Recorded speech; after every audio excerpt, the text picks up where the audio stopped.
Olá, bom dia. Meu nome é Arthur, eu sou pastor da Congregação Batista em Tabuleiro e nós estamos aqui para mais um vídeo da nossa Escola Bíblica Dominical, onde nós recapitulamos, né, a gente trabalha algumas lições que nós tiramos da lição de hoje. Né? Nós temos a nossa Escola Bíblica Dominical todo domingo às 8h30 da manhã. Hoje nós estudamos o capítulo 38 do livro de Gênesis. E o capítulo 38 ele é uma espécie de um parênteses entre a vida, né, a história que está sendo narrada, a história principal, vamos dizer assim, que é a história de José. José é um dos filhos de Jacó, mas não é dele que nós vamos falar, porque hoje o capítulo 38 vai tratar de Judá, que é o quarto filho, né, de Jacó, que é Israel. Judá, ele tem uma trajetória muito interessante, porque ele se torna, né, o mais importante dos seus irmãos. Né, Jacó ele teve 12 filhos, e dentro desses 12 filhos, 2 filhos se destacaram. O primeiro deles foi José, que é o personagem principal, né, da história, de Gênesis 37 até o capítulo 50. Ele vai ser o patriarca, ele vai ser o filho tido como primogênito, e os seus filhos, né, Manassés e Efraim, que vão ser considerados, né, aqueles que vão receber a bênção de Jacó e vão fazer parte das 12 tribos de Israel. Agora, Judá, apesar dele não ser o primogênito, ele se torna o mais poderoso entre seus irmãos.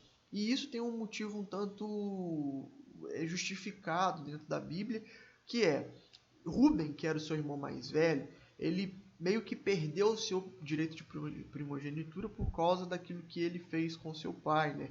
Ele possuiu uma concubina de seu pai, que era Bila.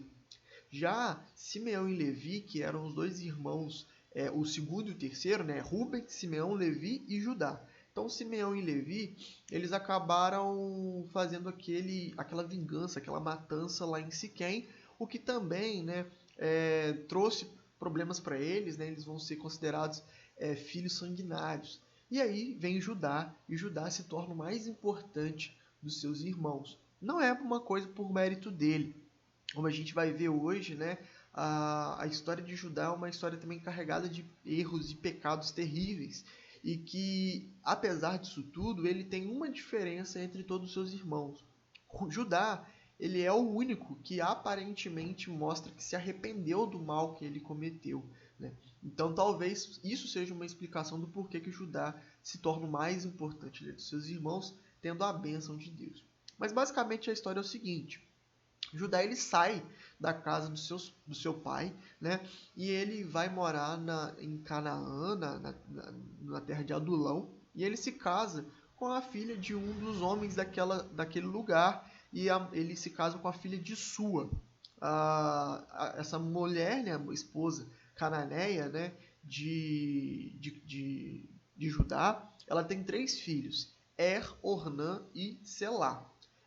Ele era um homem muito mau, mas a Bíblia diz que ele se casou com uma mulher chamada Tamar.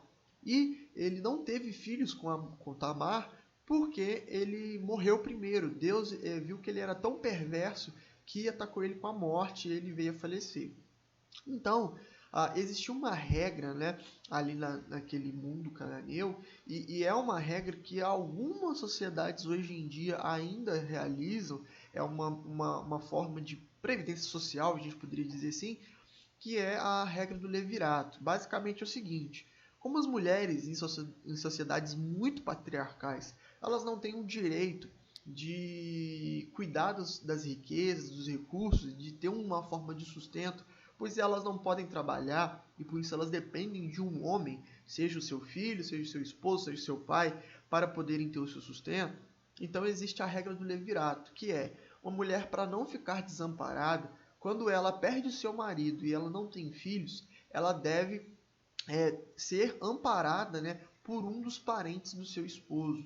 Então, os seus irmãos ou algum parente próximo deveria tomá-la e ter um filho com ela, pois esse filho, fruto dessa regra do levirato, ele seria aquele que iria assumir, né, o papel do pai morto e iria sustentar sua mãe, iria cuidar dela na sua velhice. Essa mulher, ela poderia voltar para a casa do seu esposo, Só que do seu pai, perdão. Só que o seu pai provavelmente ele ia morrer muito mais cedo do que o seu esposo. Então, a regra do levirato existia porque depois que o pai dessa mulher morresse, ela não teria para onde ir, já que ela não poderia se casar novamente por conta, né, do costume da época. Uma mulher uma vez casada, ela não é digna mais de se casar com um homem, né? Então, por causa dessa regra, existia a regra do levirato. O irmão deveria, ou o irmão, algum parente deveria assumir ela para poder levantar a descendência dela e essa descendência iria ser quem a sustentasse. Quando isso não acontecia, as mulheres elas ficavam, né, sem nenhuma proteção, sem nenhum auxílio. Né? É algo muito estranho para nós, né? A gente tem uma perspectiva completamente diferente do casamento e de ter filhos, né? Como o fruto do amor, fruto de uma escolha pessoal. Mas em sociedades muito tradicionais, né, e que tem essa postura mais patriarcal, isso é um tanto comum. A gente tem vários exemplos disso na história.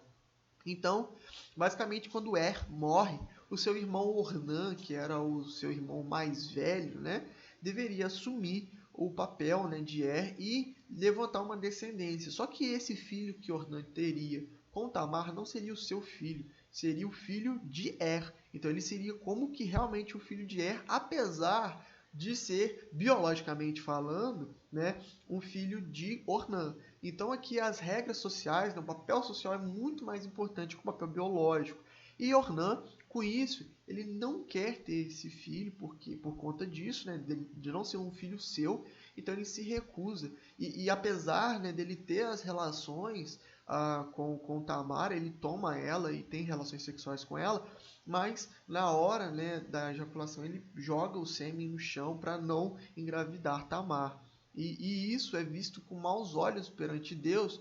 Por quê? Porque Deus vê que Ornan não está cumprindo a sua responsabilidade de irmão e de cunhado, né, de cuidar da sua cunhada, né, do caso de Tamar.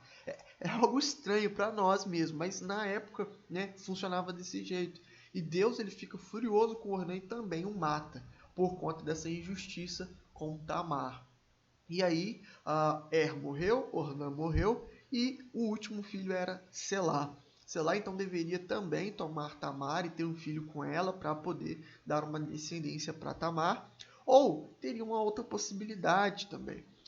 Geralmente a regra do levirato permitia que a família, que é o resgatador, né, no caso a família do esposo que morreu, ela poderia pagar uma indenização para os pais da moça, restituindo, né, meio que a dignidade dela e dando alguma condição dela sobreviver. No caso, Judá não faz isso. Ele não dá o retorno, né, a multa, aquilo que Tamar deveria receber por conta de não ter sido, né, restituída com um filho. E também ela não é restituída com um filho porque Judá fica com medo de Selá morrer também, né, já que os outros dois filhos também tinham morrido tendo relações com aquela mulher. Então ele fica assim, nossa, eu não vou entregar Selá para Tamar porque ele vai morrer também. Ele pode vir a morrer também. Então ele não entrega e fala que chamaria Tamar quando Selá tivesse idade para poder assumir isso, mas ele não faz. E passa-se um tempo, no caso Tamar vê que seu esposo não cumpriu o acordo, não cumpriu a regra, e aí a mulher de Judá morre, Sua, né? A filha de Sua. E aí Tamar, sabendo disso e sabendo também que ele iria vir à sua cidade, ela arma uma armadilha para Judá. No caso, ela se disfarça de prostituta e tira, né, as roupas de viúva. Né? As viúvas eram facilmente identificáveis porque elas tinham uma roupa própria. Né? Ela tira essa roupa, ela coloca uma roupa, né, de uma mulher comum, uma mulher bonita, ela tampa o seu corpo com um véu, né? E no caso, ela se coloca como uma prostituta. Perdão, ela se coloca como alguém que estaria ali à venda, né, de relações sexuais, e ela faz isso com Judá, e o Judá cai na armadilha, né, e pergunta, eu quero me deitar com você, e ela pergunta qual é o preço, né, que você vai me pagar. E aí ela tem uma sacada, né, muito inteligente, que ele dá um cabrito, só que ela fala, olha, qual é a garantia que você vai me dar o cabrito? Eu quero algo que você me dê como garantia de que esse cabrito realmente vai chegar. E no caso, ele dá o anel, né, de selo, né, às pessoas para mostrar que eram elas. Elas tinham um anel com como se fosse uma rúbrica, né, um signo que mostrava que era elas, né, um signo que simbolizava elas e sua família. O cajado e um colar dele, que eram pertences pessoais, facilmente identificáveis por Judá, deixa com eles, né? E fala, olha, depois eu vou mandar o cabrito, você me devolve esses pertences. E ok, ela aceita, ela vai ter relações com ele e fica grávida de Judá. E aí que acontece uma coisa, Judá manda, né, o cabrito como pagamento à mulher, só que ele não encontra, né, a pessoa que foi, né, no caso era um amigo seu, ele não encontra Tamar, né, lá e não consegue pagá-la e ela fica com os pertences de Judá. 3 meses depois, a barriga de Tamar cresce, obviamente as pessoas falam, olha, Tamar está grávida, né, e foi uma atitude errada dela, afinal ela era casada, ela era comprometida com uma família e provavelmente ela adulterou porque ela não teve nenhum contato com Selá, que era o único que poderia engravidá-la nesse período. Então, Judá fica furioso e aí manda matá-la queimada, né? Botá-la numa fogueira. Só que acontece uma reviravolta. Quando eles vão pegá-la, né, para poder queimá-la, fazer a justiça, ela fala, olha, eu estou grávida de quem tem esses pertences aqui. E eram os pertences de Judá. E isso complica a vida de Judá, por quê? Primeiro, porque mostra que Judá não tinha cumprido com o seu papel, que era dar Selá, o seu filho mais novo, para Tamar, como garantia, né, dela ter uma descendência. E segundo, quando você matava uma adúltera, você tinha que matar o adúltero também. Essa não era a regra da lei judaica, propriamente dita, porque na Torá o adultério era castigado com apedrejamento e não com o fogo. Né? O fogo nos reinos mesopotâmicos, né, nos povos mesopotâmicos, era uma pena capital apenas para os crimes mais terríveis, porque é uma dor muito sofrida, né, morrer queimado, vivo. Né? Então, essa forma de punição aqui é muito forte de Judá, só que se a adúltera teria que ser queimada, o adúltero também. O adúltero aqui no caso é ele, é o próprio Judá. Então, quando Judá pede a condenação de Tamar, ele está pedindo a própria condenação. E aí a máscara dele cai e tudo aquilo que ele fez de errado vem à tona. Todos os erros que ele cometeu vem à tona, né? Ele não ter entregado o Selá e ele ter pegado uma prostituta, né? Ele ter tido relações com uma prostituta e essa prostituta era a própria nora dele. Então isso mostra o desprezo que Judá teve para com Tamar, afinal. Ele não reconheceu a voz, ele não reconheceu a fisionomia da sua própria nora, né? Então isso mostra como que Judá foi ímpio, né? Como ele foi completamente pecaminoso. E aí ele assume, ele fala, ela é mais justa do que eu. Isso é meio que uma amostra, uma prova de que ele se arrepende, de que ele vê que ele estava errado e que ele havia agido muito mal. Né? Também, né, diante disso tudo, não era possível que ele ainda ia continuar errando, né? Ia continuar defendendo o seu erro. Né? E aí ele assume que está errado e talvez por isso, né, seja que ele foi visto como o mais poderoso dos seus irmãos, ele se tornou o mais poderoso dos seus irmãos. Né? Mas o mais interessante nessa história é que ela tem gêmeos. Tamar tem gêmeos de Judá, o seu sogro. E aí esses gêmeos, eles são Pérez e Zerá. Até tem uma coisa interessante também, né? Porque Zerá, ele aparentemente vai ser o primogênito, e ele coloca a mão para fora, né, no momento do parto. A parteira amarra um fio vermelho nele, né, para mostrar que ele havia sido o primeiro a sair. Só que o irmão dele, Pérez, meio que dá ali um movimento e sai primeiro do que ele, e se torna primogênito na frente dele. Né? Então Pérez, apesar, né, do irmão ter colocado a mão para fora primeiro, ele se torna o primogênito e é ele que vai ser aquele que vai ser colocado na genealogia. E um fato interessante é que Pérez entra na genealogia de Jesus, assim como Tamar. E aí a gente se pergunta, como que um homem tão perverso como Judá e uma mulher que enganou e que era cananeia, ela não era israelita, ela não era uma mulher temente ao Senhor, e como assim que essa mulher entrou na genealogia de Jesus? E mais, como que Pérez, filho de um incesto, né? Afinal, o sogro tem um filho com a nora. Como que uma criança, né, um homem, esse homem Pérez, que é filho dessa relação tão problemática, ele também entra na genealogia de Jesus? Olha, a única explicação que isso dá que isso tem, né, é que Deus é um Deus misericordioso e que ele cumpre os seus planos apesar dos pecados humanos, da maldade humana, né? E o mais interessante, Deus, ele faz a justiça aqui. Por quê? Porque Tamar, ela não poderia ficar desamparada e Deus toma a postura dela.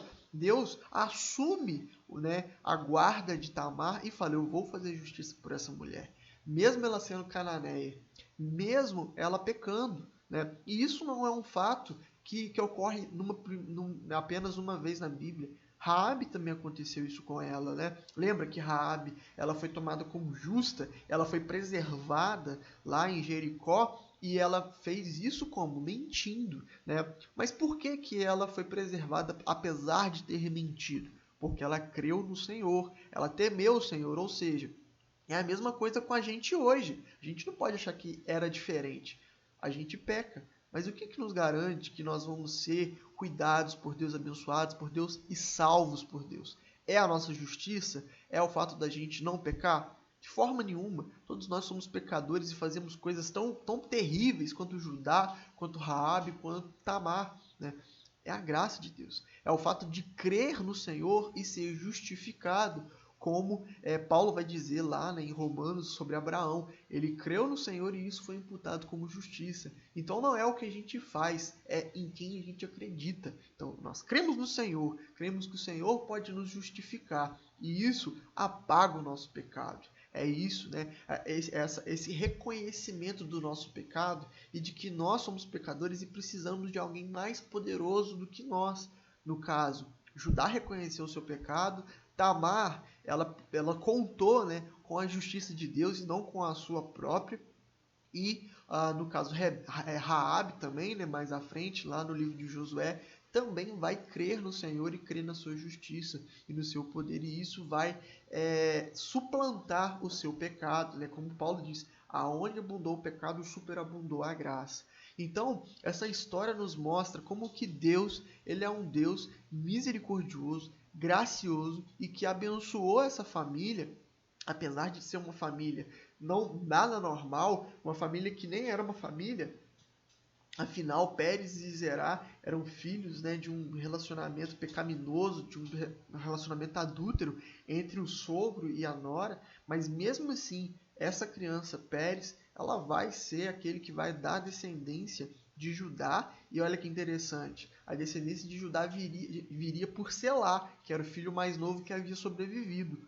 Como Judá não tinha dado Selá para Tamar, olha só, o próprio filho de Judá vai se tornar o descendente dele. Não vai ser Selá quem ele cuidou, vai ser Pérez, filho de Tamar. E Pérez e Zerá vão cuidar da sua mãe, vão ser aqueles responsáveis por, né, cuidar dela e dar a ela uma velhice digna. Então a gente vê o cuidado do Senhor, apesar de uma história meio maluca, Deus cuida de Tamar, porque ela, de certa forma, foi injustiçada aqui desde o início.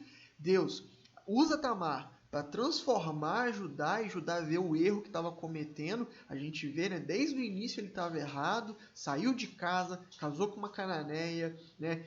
Os filhos dele também tiveram esse mesmo comportamento malvado, né? Até que Deus castigou os dois, né?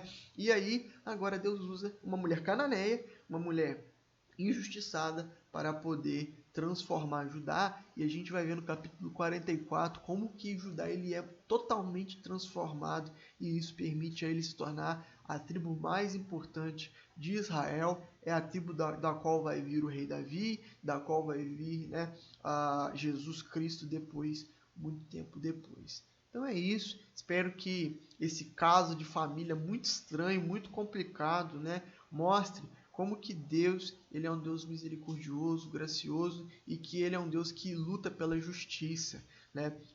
Não adianta, ele vai, mesmo, né, nesse momento aí da história, a gente vê, ele abençoa uma mulher cananeia em detrimento de um servo dele, né, ou alguém que era israelita, alguém que era escolhido por ele. Ele prefere abençoar Tamar para condenar Judá. Então Deus ele não faz acepção de pessoas. Ele é um Deus que faz acepção pela justiça. Ele é um Deus justo. E não importa quem seja, filho dele ou não, ele vai fazer justiça. Então é algo para a gente refletir. Mesmo sendo servos de Deus, isso não nos dá o direito de sermos injustos, de sermos perversos, de sermos maus, né? Então fica aí o recado também para a gente tomar um cuidado com aquilo que nós fazemos e como agimos, porque Deus pode pegar um ímpio ou uma ímpia, né, como Tamar, para esfregar na nossa cara o nosso pecado. Então é isso. Deus abençoe vocês, que vocês possam ser abençoados por Ele. Tenham um domingo, né, na presença dEle.